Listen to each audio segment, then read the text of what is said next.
पिताजी, इस जमीन का बंटवारा कर दीजिए, मुझे रुपये की बहुत जरूरत है। बड़ी बहू, ऐसा क्या हो गया जो तुम्हें रुपये की जरूरत पड़ गई?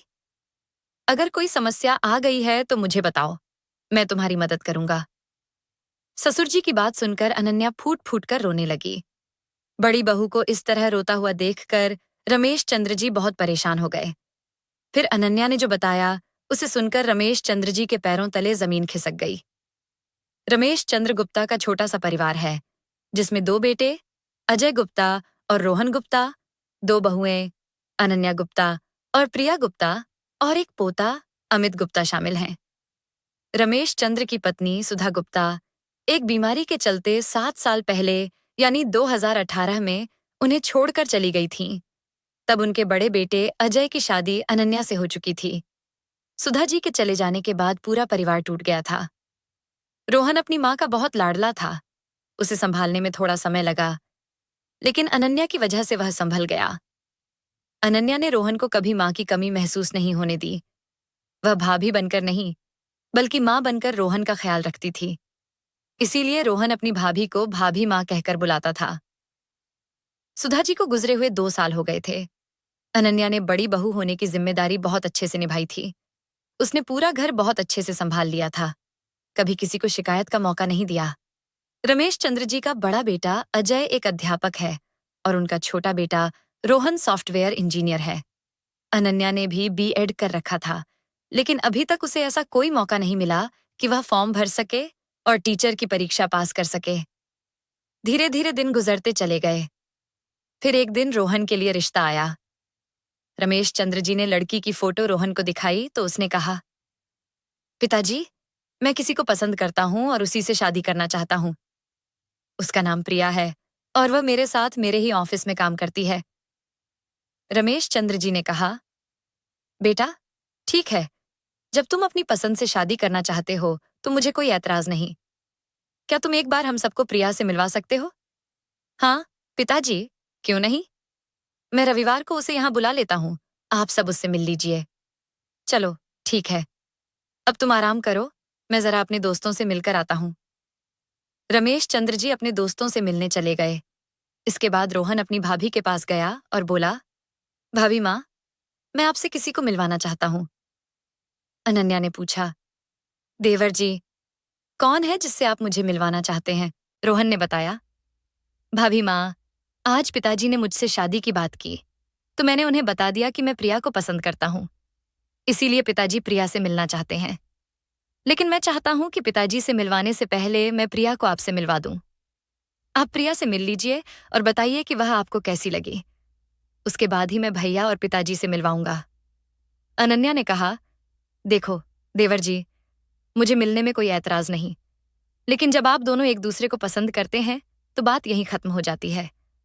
ऐसा तो नहीं कि अगर मुझे वह लड़की पसंद नहीं आएगी तो तुम उससे शादी नहीं करोगे। जब प्यार किया है तो शादी तो करनी ही पड़ेगी ना।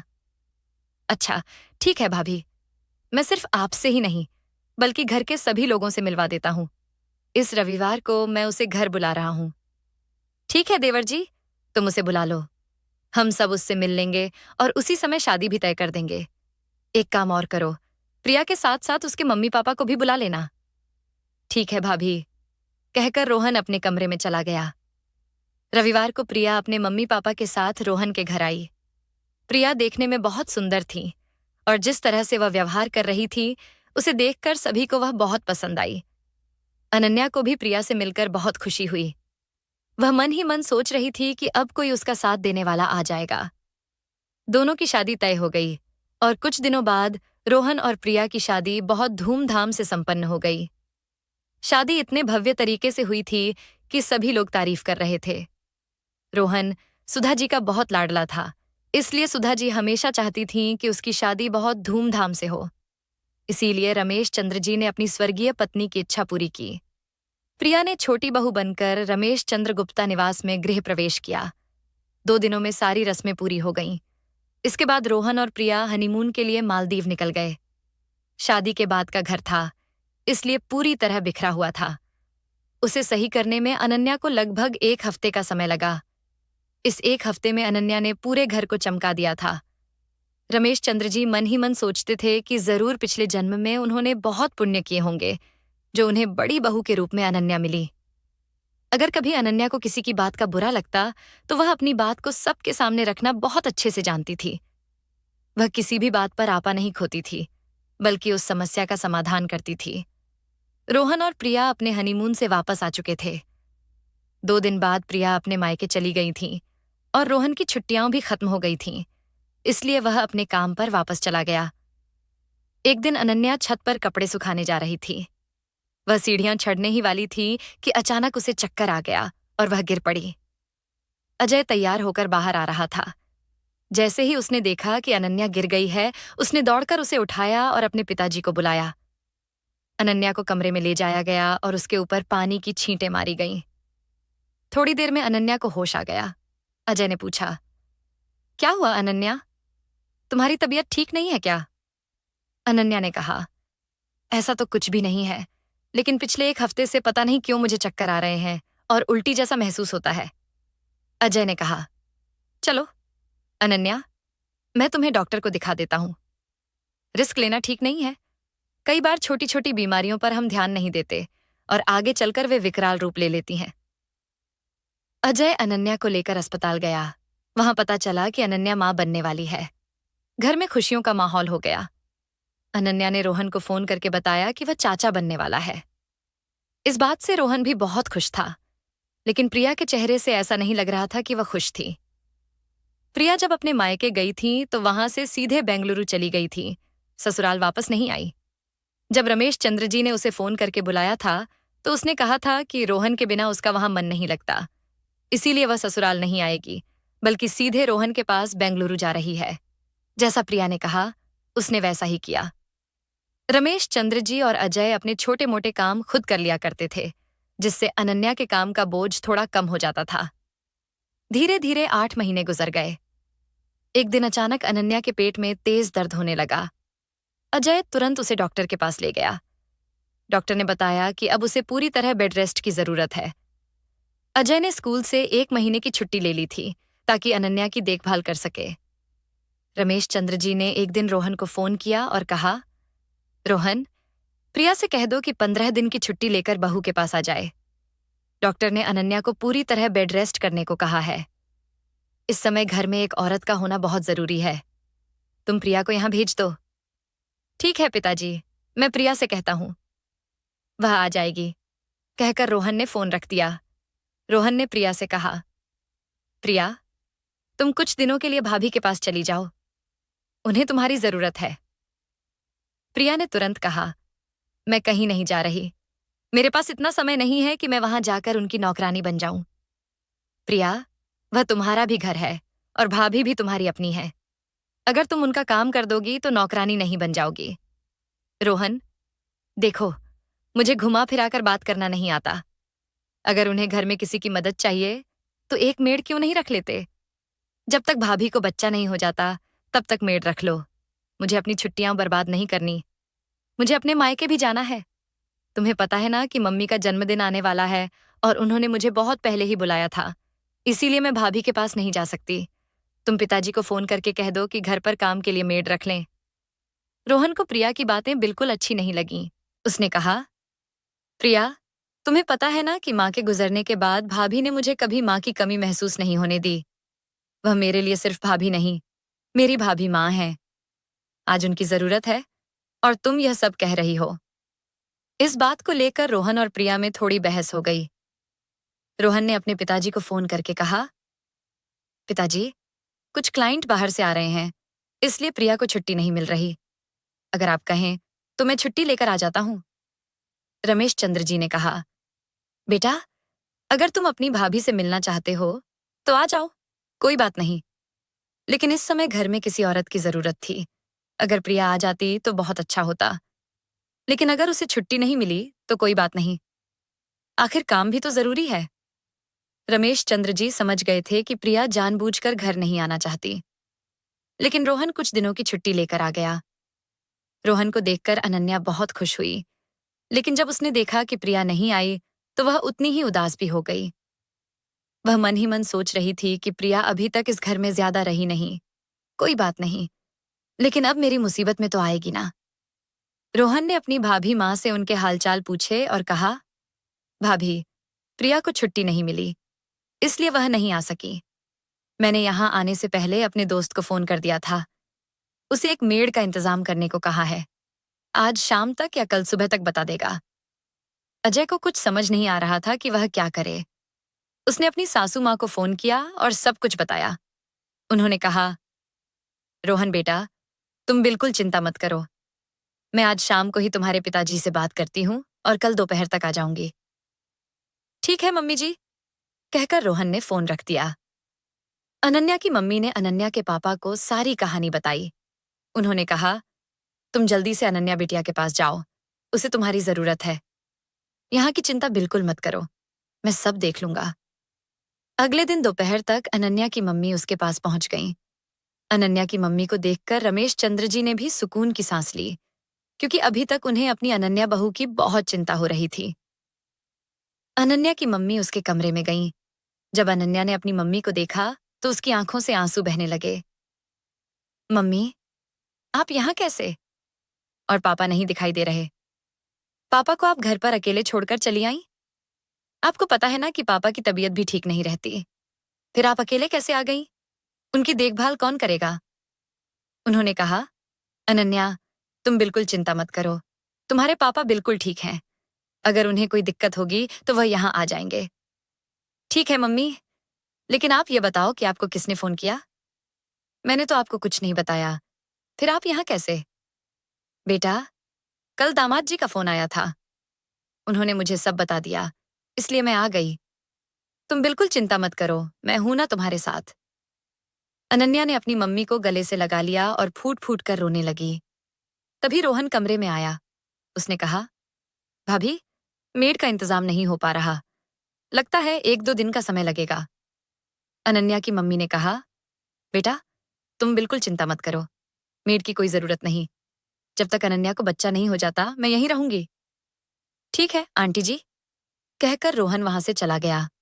अभी 1 हफ्ता ही गुजरा था कि अनन्या को फिर से दर्द शुरू हो गया। उसे अस्पताल में भर्ती कराया गया।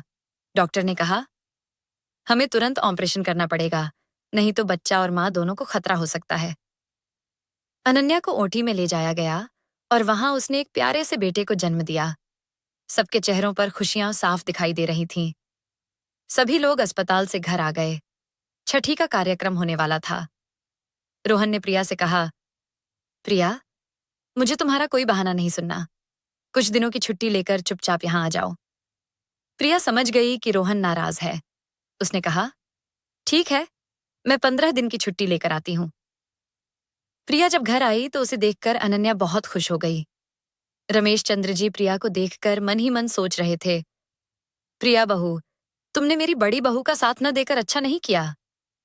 लेकिन उन्होंने प्रिया से कुछ नहीं कहा। छठी का कार्यक्रम बहुत अच्छे से समाप्त हुआ। अनन्या के बेटे का नाम अमित गुप्ता रखा गया। छठी के कार्यक्रम के बाद अनन्या की मम्मी अपने घर वापस चली गईं। अब घर की जिम्मेदारी प्रिया पर आ गई थी। पास में ही एक चाची रहती थीं, जो अमित की देखभाल के लिए आ जाया करती थीं। लगभग 15 दिनों तक उन्होंने अमित की मालिश की, उसे नहलाया और उसका सारा काम किया। प्रिया बच्चे को थोड़ी देर गोद में लेती और फिर तुरंत अनन्या को दे देती। कहती, भाभी, बच्चे को लेने में मुझे डर लगता है। अब अनन्या धीरे धीरे अपने काम करने लगी थी। प्रिया ने कहा, भाभी, अब मेरी छुट्टियां खत्म हो गई हैं। मुझे रोहन के साथ बेंगलुरु वापस जाना होगा। अनन्या ने कहा, प्रिया, तुम मेरे पास इतने दिनों तक रही, मेरा ध्यान रखा, इसके लिए बहुत बहुत धन्यवाद। रोहन ने तुरंत कहा, भाभी, आपको धन्यवाद कहने की जरूरत नहीं। आपने भी तो मेरा ख्याल रखा था। क्या मैंने आपको कभी धन्यवाद कहा? तो फिर आप प्रिया को धन्यवाद क्यों कह रही हैं? आखिर प्रिया भी तो इस घर की सदस्य है। रमेश चंद्र जी ने कहा, सही कह रहे हो बेटा। अगर अपने ही अपनों के काम नहीं आएंगे तो दूसरा कौन करेगा?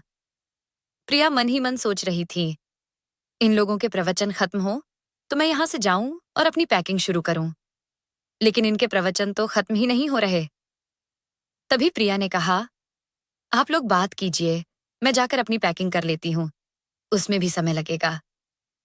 अनन्या ने कहा, प्रिया, जाओ, तुम अपनी पैकिंग कर लो। प्रिया वहां से चली गई, लेकिन रोहन अपनी भाभी की गोद में सिर रखकर लेटा रहा।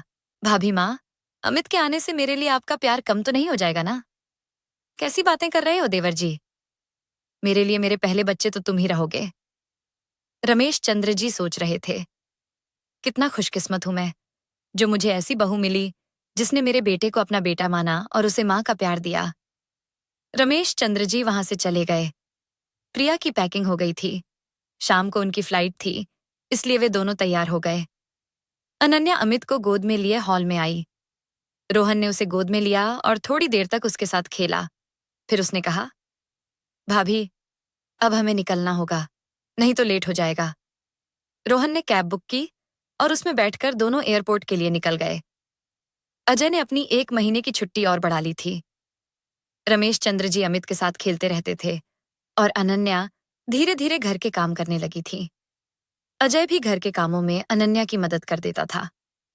धीरे धीरे अमित 1 महीने का हो गया और अनन्या भी लगभग स्वस्थ हो गई थी। इसलिए अजय स्कूल जाने लगा, क्योंकि उसकी 1.5 महीने की छुट्टियां हो चुकी थीं। अनन्या ने एक बार फिर घर को पूरी तरह संभाल लिया। रमेश चंद्र जी और अजय ने राहत की सांस ली। धीरे धीरे दिन गुजरने लगे। प्रिया साल में एक बार ही आती थी, वह भी सिर्फ 2-4 दिनों के लिए। लेकिन रोहन साल में 2 बार तक मिलने आ जाया करता था, जो अनन्या को बहुत अच्छा लगता था।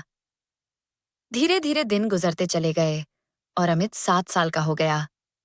इधर बेंगलुरु में रोहन और प्रिया भी माता पिता बन गए। उनकी एक प्यारी सी बेटी थी, जिसका नाम था रीना। कहते हैं, सुख के दिन कब पंख लगाकर उड़ जाते हैं, पता ही नहीं चलता। अनन्या अब अमित में व्यस्त रहने लगी थी। रमेश चंद्र जी के लिए तो अमित एक खिलौना था। वह दिन भर उसके पीछे भागते रहते थे और अमित अपने दादाजी को दौड़ाने में कोई कसर नहीं छोड़ता था। कभी कभी अनन्या अमित को डांट देती थी कि वह अपने दादाजी को इतना परेशान न करे। जब अमित नहीं मानता तो अनन्या कहती, पिताजी, आप अमित के पीछे इतनी दौड़ भाग मत किया करो। मैंने आपको कई बार रात में पैर दबाते देखा है। आपके पैर दर्द करने लगते हैं, फिर भी आप मेरी बात क्यों नहीं मानते? रमेश चंद्र जी कहते, ठीक है बेटा, मैं ध्यान रखूंगा, मैं उसके साथ बैठकर खेलूंगा। जब रोहन, प्रिया और रीना के साथ घर आता, तो अमित रीना के साथ खेलने की जिद करता। लेकिन प्रिया रीना को अमित के साथ ज्यादा देर तक खेलने नहीं देती थी। इस बात से रमेश चंद्र जी को बहुत तकलीफ होती थी, क्योंकि वह अपने पोते और पोती दोनों के साथ खेलना चाहते थे। लेकिन प्रिया ज्यादातर रीना को अपने पास ही रखती थी। जब वे लोग चले जाते, तो कुछ दिनों बाद रमेश चंद्र जी सब भूल जाते और सामान्य हो जाते थे। अनन्या ने प्रिया को कई बार समझाने की कोशिश की। प्रिया, जब तुम यहाँ आती हो तो रीना को उसके दादाजी के साथ खेलने देना। वैसे तो रीना हमेशा तुम्हारे पास ही रहती है। 2-4 दिन के लिए ही तो तुम यहाँ आती हो, तब भी तुम रीना को अपने से चिपकाए रखती हो। प्रिया अनन्या की बात सुनकर गुस्सा हो जाती और कहती, भाभी, आपको बताने की जरूरत नहीं कि मेरी रीना किसके साथ खेलेगी, किसके साथ नहीं। मेरी बच्ची है, मैं उसका ध्यान रखना अच्छे से जानती हूँ। आपको कुछ बताने की जरूरत नहीं। आप अपना देखो, मैं अपना देख लूंगी। यह सुनकर अनन्या चुप हो जाती। ऐसे ही धीरे धीरे दिन गुजरते चले गए। अमित अब 14 साल का हो गया और रीना 10 साल की हो गई। एक दिन रमेश चंद्र जी ने कहा कि वह अपने दोस्त के साथ 1 महीने के लिए उनके बेटे के यहाँ थाईलैंड जा रहे हैं। ये सुनकर अनन्या थोड़ी परेशान हो गई। उसने पूछा, पिताजी, क्या हुआ? सब ठीक तो है ना? कोई परेशानी तो नहीं? रमेश चंद्र जी बोले, बहू, तुम्हारे रहते मुझे कभी कोई परेशानी हो सकती है क्या? वो मेरा दोस्त है ना, प्रकाश। वो बहुत जिद कर रहा है और थाईलैंड घूमने का मेरा भी बहुत मन है। ठीक है पिताजी, कब जाना है? 2 दिन बाद जाना है। 2 दिन बाद रमेश चंद्र जी अपने दोस्त प्रकाश के साथ थाईलैंड चले गए। एक दिन अजय स्कूल से घर आया तो उसकी तबीयत बहुत खराब हो गई थी। अनन्या उसे लेकर अस्पताल गई। वहां कुछ टेस्ट किए गए तो पता चला कि अजय को ब्रेन कैंसर है। इलाज तुरंत शुरू करना पड़ेगा। लेकिन डॉक्टर ने तसल्ली दी कि यह अभी फर्स्ट स्टेज का कैंसर है, इसलिए अजय को बचाया जा सकता है। अनन्या के पैरों तले जमीन खिसक गई। उसे कुछ समझ नहीं आ रहा था कि वह क्या करे। दोनों अस्पताल से घर आ चुके थे। अनन्या ने कहा, अजय, अब हमें पिताजी को बताना पड़ेगा। अजय ने कहा, अनन्या, मेरी बात ध्यान से सुनो। अभी पिताजी को कुछ मत बताना। उनके आने में सिर्फ 10 दिन बचे हैं। उन्हें आराम से घूम फिर कर आने दो। उसके बाद वैसे भी वे परेशान होने वाले हैं। अनन्या ने कहा, ठीक है, जैसा आप कहेंगे मैं वैसा ही करूंगी। अनन्या ने अजय से पूछा, अजय, हमारे अकाउंट में कितने रुपए होंगे? तुम्हें तो पता है, कैंसर का इलाज करवाने में बहुत रुपए लगते हैं। हमें उसका इंतजाम करना पड़ेगा। अजय ने कहा, अनन्या, मैं जितना कमाता हूं उतना घर में खर्च हो जाता है। मेरे अकाउंट में लगभग 6 लाख रुपए होंगे, इससे ज्यादा नहीं। लेकिन अजय, डॉक्टर ने तो कहा था कि ऑपरेशन में कम से कम 22 लाख रुपए लगेंगे। इतने रुपए हम कहां से लाएंगे? अनन्या और अजय के चेहरों पर चिंता की लकीरें साफ दिखाई दे रही थीं। अनन्या ने रोहन को फोन किया, लेकिन फोन रोहन ने नहीं, प्रिया ने उठाया। अनन्या ने प्रिया को सारी बात बताई। प्रिया ने कहा, भाभी, हमारे पास तो बिल्कुल रुपये नहीं है। बेंगलुरु में रहना बहुत मुश्किल है। जितना हम दोनों कमाते हैं उतना खर्च हो जाता है। माफ कीजिए भाभी, हम आपकी कोई मदद नहीं कर सकते। भाभी, आप एक काम करो, पिताजी से कह दो कि वह जो कानपुर वाली 1 बीघा जमीन है उसका बंटवारा कर दें और दोनों भाइयों के नाम कर दें। आप उस जमीन का आधा हिस्सा बेच देना। उसी से आप भैया का इलाज करवा लेना। आपको किसी के सामने हाथ फैलाने की जरूरत नहीं पड़ेगी। और इलाज के दौरान जरूरी तो नहीं कि 22 लाख रुपए ही लगें। पता नहीं कितने रुपए लग जाएं। मेरी राय मानो भाभी, तो आप पिताजी से कह दो कि वह इस जमीन का बंटवारा कर दें। अनन्या ने कहा, प्रिया, रोहन आए तो एक बार मेरी उससे बात करवा देना। भाभी, इसमें रोहन से बात करने की क्या जरूरत है? मुझे भी तो पता है ना कि हमारे अकाउंट में रुपए हैं या नहीं। प्रिया की बातें सुनकर अनन्या को बहुत तकलीफ हुई। प्रिया इतनी कठोर कैसे हो सकती है, ये वह समझ नहीं पा रही थी। डॉक्टर ने अजय को 1 हफ्ते की दवा दी थी। 1 हफ्ते की दवा खाने के बाद अजय को काफी आराम था। 1 हफ्ते बाद जब अजय डॉक्टर को दिखाने गया तो डॉक्टर ने कहा, अभी तक तो सब ठीक है, लेकिन जितना जल्दी हो सके ऑपरेशन करा लो।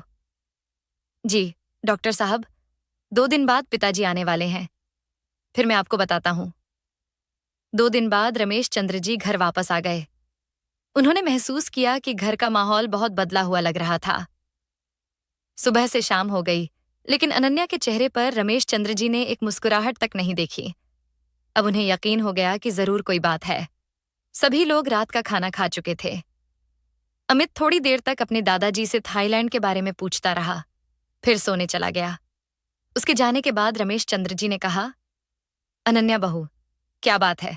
तुम मुझे परेशान दिखाई दे रही हो। और मैंने देखा, अजय भी बहुत परेशान है।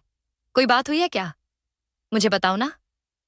अजय ने अपने पिताजी को सारी बात बताई।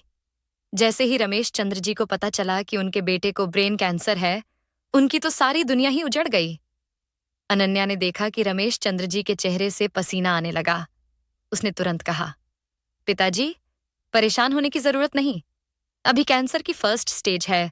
ऑपरेशन हो जाएगा तो अजय पूरी तरह ठीक हो जाएंगे। रमेश चंद्र जी और अजय अंदर ही अंदर टूट रहे थे, लेकिन अनन्या अपने पिताजी को धैर्य बंधा रही थी। रमेश चंद्र जी ने अजय की सारी रिपोर्ट मांगी और अपने दोस्त को भेज दी।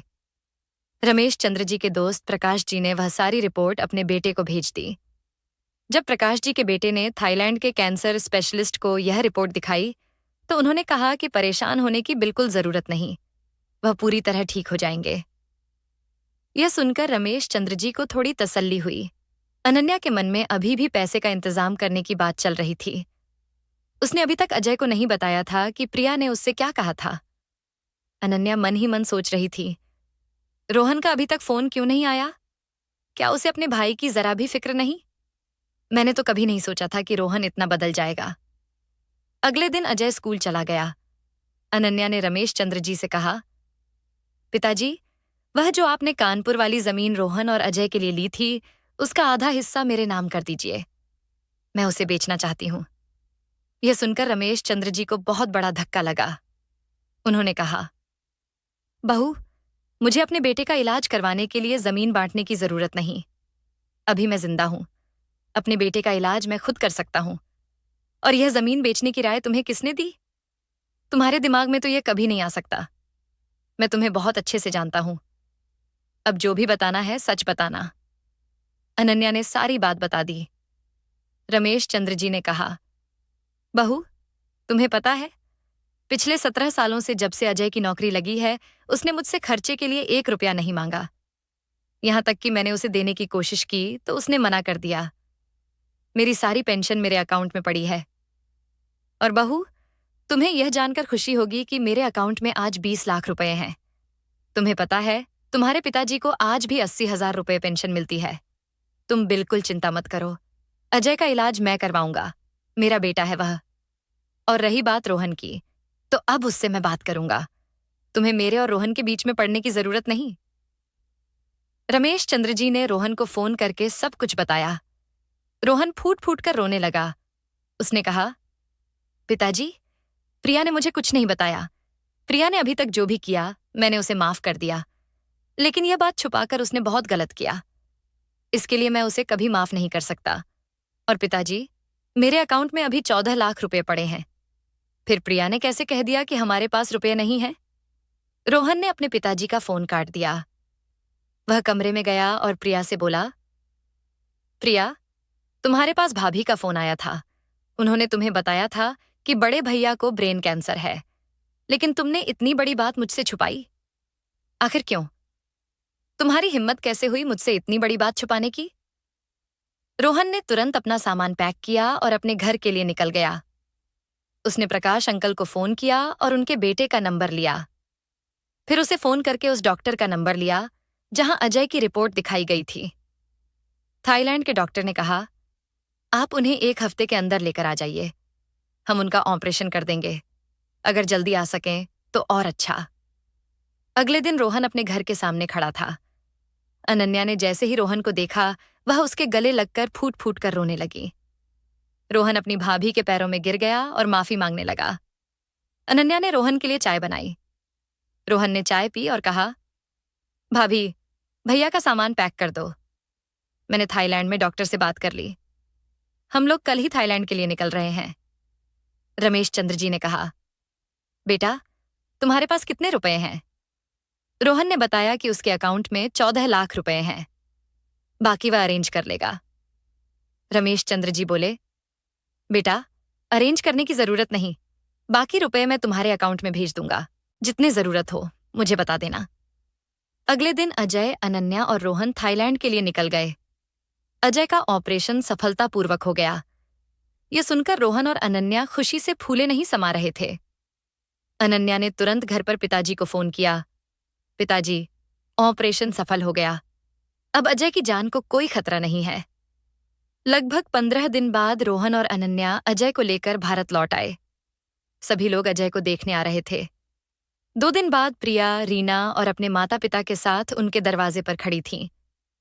दरवाजा रमेश चंद्र जी ने खोला। प्रिया को देखकर उनकी आंखें लाल हो गईं। उन्होंने कहा, प्रिया, तुम्हें इस घर में आने की जरूरत नहीं। भाई साहब, बहन जी, आप लोग मेरी बात का बुरा मत मानिए। आप लोग आइए और अजय से मिल लीजिए, लेकिन अपनी बेटी से कह दीजिए कि वह बेंगलुरु वापस लौट जाए। मैं पहले से जानता था कि प्रिया पत्थर दिल है, लेकिन वह इतनी पत्थर दिल है, ये मैं नहीं जानता था। वह बेंगलुरु में रोहन के साथ आराम से रहे। उसे इस घर में आने की जरूरत नहीं। प्रिया के माता पिता ने रमेश चंद्र जी के सामने हाथ जोड़ लिए और कहा, भाई साहब, इस बार मेरी बेटी को माफ कर दीजिए। दोबारा ऐसी गलती इससे कभी नहीं होगी। प्रिया को भी अपनी गलती का एहसास हो गया था। उसने कहा, पिताजी, हो सके तो मुझे माफ कर दीजिए। तभी पीछे से अनन्या ने कहा, पिताजी, प्रिया को माफ कर दीजिए। कभी कभी गलती हो जाती है, कोई बात नहीं।